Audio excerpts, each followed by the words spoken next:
If you want to disconnect Todoist from Google Calendar, you're in the right place. In this quick tutorial, I'll show you exactly how to remove that calendar connection step by step so you can stop syncing tasks and events whenever you want.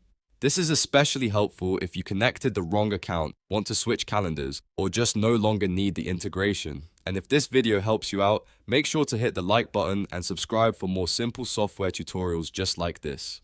Alright, let's get started. First, log into the Todoist web app or open the desktop app if that's what you usually use.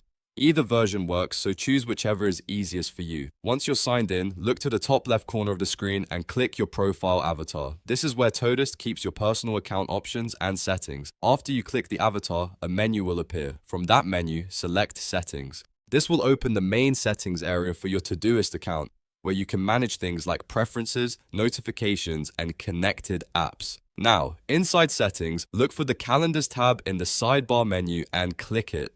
This section is where Todoist stores any calendar connections, including Google Calendar.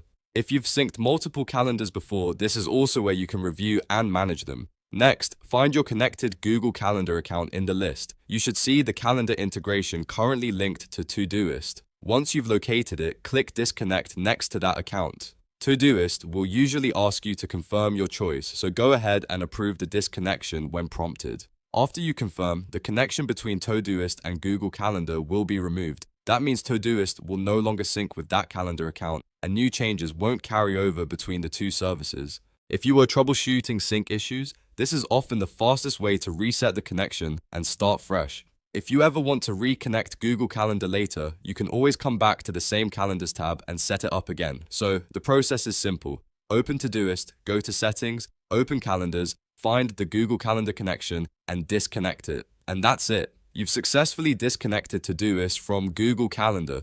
If this tutorial was helpful, please give it a thumbs up and subscribe for more easy step-by-step guides. Thanks for watching, and I'll see you in the next one.